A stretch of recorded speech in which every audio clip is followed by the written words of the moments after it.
On va y revenir, mais avant ça, je vous propose de découvrir le parcours d'un réfugié syrien qui est arrivé il y a 2 ans à Saint-Étienne, qui s'appelle Ahmad. La devanture n'a pas encore été refaite et c'est une simple pancarte qui fait office d'enseigne. Mais pour Ahmad, c'est un jour très particulier, celui de l'ouverture de son restaurant. Le nom, Damas 42 000. Damas 42 000. Oui, Damas, mon ville. J'habite à Saint-Étienne, 42 000. Damas 42 000, c'est aussi l'histoire d'un parcours de 4000 km sur terre et sur mer. Un parcours qu'Ahmad a fait seul. Ce 9 octobre 2015, lorsqu'il arrive en gare de Château-Creux, il est l'un des 3 premiers réfugiés syriens accueillis officiellement dans la Loire.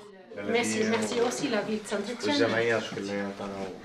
4 mois plus tard, ce sont sa femme Amani et ses 2 enfants qui le rejoignent via la Turquie.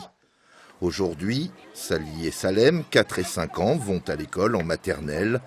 Mais depuis, Célina, 10 mois, est venue agrandir la famille. Née ici, en France, elle pourra un jour en demander la nationalité. Si Ahmad n'oublie pas son pays et son rêve d'une Syrie libre, c'est donc ici qu'il a choisi de construire sa vie. La vie est belle, ça donne espoir quand on voit des jeunes comme ça qui veulent se lancer. Même si ce n'est pas son métier, c'est un ingénieur en mécanique. Mais bon, pourquoi pas? C'est le début de belle histoire en France.